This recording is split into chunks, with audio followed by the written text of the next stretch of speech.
Here we have All Systems Red by Martha Wells. It is a sci-fi novella coming in at 149 pages and 8 chapters.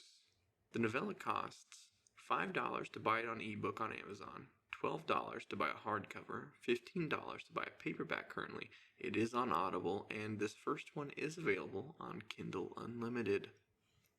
The main point of view in this novella is Murderbot itself. Now, how hard is this book to read?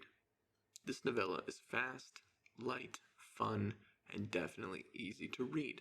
Now again, easy to read doesn't mean bad. We don't always need complex stories. Murderbot is not complex, it's not hard to comprehend, and it's a hell of a lot of fun. So what's the setting? Well, the book takes place on an uninhabited world with two research teams. All Systems Red is a galaxy-level sci-fi, and by that I mean that the galaxy is currently being explored. It's not stuck to the current solar system, we're not still stuck on Earth, we are exploring the galaxy through wormholes and travel like that. How well realized is the world? Well, that's kind of a hard question to answer, mostly because the story focuses primarily on Murderbot's thoughts. We don't actually get to see much of the world. We don't actually get to see much of the human companions. Its primary focus in this novella is Murderbot, Murderbot's thoughts, and Murderbot's wants and desires. And even with focusing on such a small bit of the novel, it still makes for a fantastic story.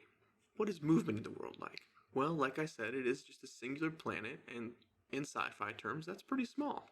But there isn't a whole lot of moving around. So, we do see a couple long voyages, and it's handled very well. You're definitely not wondering how the characters got around so fast. It's explained, thought out, easy. So who are the characters?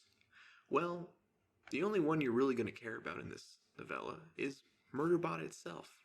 Now, Murderbot is a sec unit, which is a security unit, and essentially Murderbot is an android.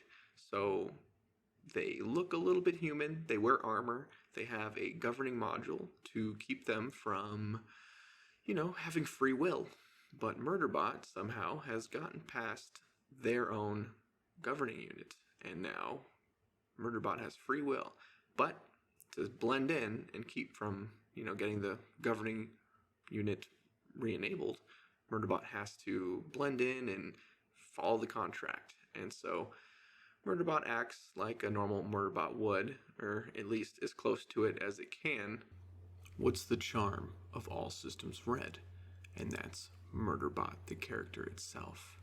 Murderbot is the charm, the personality, the reason you keep reading. Murderbot is a killer android who is apathetic towards humanity and just wants to watch its soap operas.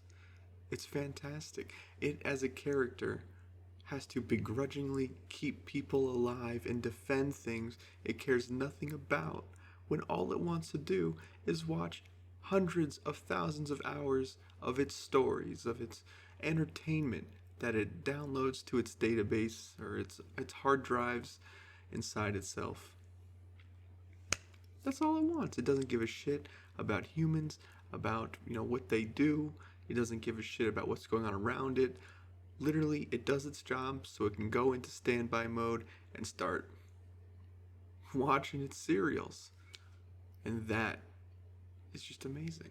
Now, how real of a character is Murderbot?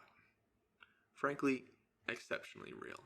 The prose of this book is designed to get you attached to Murderbot and to show you that while Murderbot is part machine, it's still incredibly human. The way it thinks, the way it acts, its emotions. Murderbot behind the armor looks human and thinks human. So is Murderbot individual? Absolutely. Murderbot is unique from all other sec units. Murderbot is also exceptionally unique from all the other human cast members in the novella. And frankly, Murderbot is just one of the most unique androids we've had that I've read about in quite a while.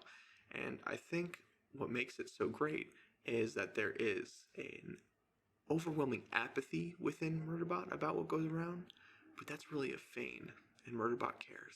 So notable side characters. There are a couple notable side characters. There's a research team Murderbot is with, and the main one is going to be Dr. Mensa, and that is the leader of the research team. Now, Dr. Mensa plays a large role in the story, but frankly, all the side characters' role is still so small in the beginning that it's not really worth talking about. And with only a 149-page novella, I can't really get too deep into the human characters without spoiling the story for you. So you'll just have to discover them on your own, because the first 2 chapters are all about Murderbot. So what's the plot? Well, the basic plot that I'll give you is that Murderbot is with a research team on an unexplored planet, and they have to keep the researchers safe from any kind of threats. And what happens is Murderbot doesn't give a fuck about the humans, just wants to watch its soap operas. But when something happens to another research team on the planet and they go to investigate, Murderbot gets dragged in with them. And that's about the best explanation you're going to get without any kind of spoilers. Now, story pacing. What's that like? Well, it is a novella, so we only have 8 chapters and 149 pages. Now, what gets a lot of authors in the novella category is their stories either move exceptionally fast and you don't get attached to anybody, or they move far too slow and nothing happens because of how short it is. Well, Martha Wells takes the novella style and she bumps it up and she says, okay, this is how you're going to do a novella. This is how it's done. The pacing is fantastic. Okay, the story doesn't drag. The characters, you get to know them enough to care about them, especially Murderbot. And I think that is where she does very well, is she keeps the focus solely on Murderbot, and we only see the side characters through these tertiary interactions and all the focus on Murderbot. So we really care about Murderbot, and we start to care about the other characters because Murderbot cares about them. And that is the genius of this novella. While it's not super complex, the pacing, I think, is perfect. Okay, you are going to want to keep reading this, and you're not going to feel like it dragged, and you're also not going to feel like the story, was over too fast. You're going to think it was a very good pace, or at least I did.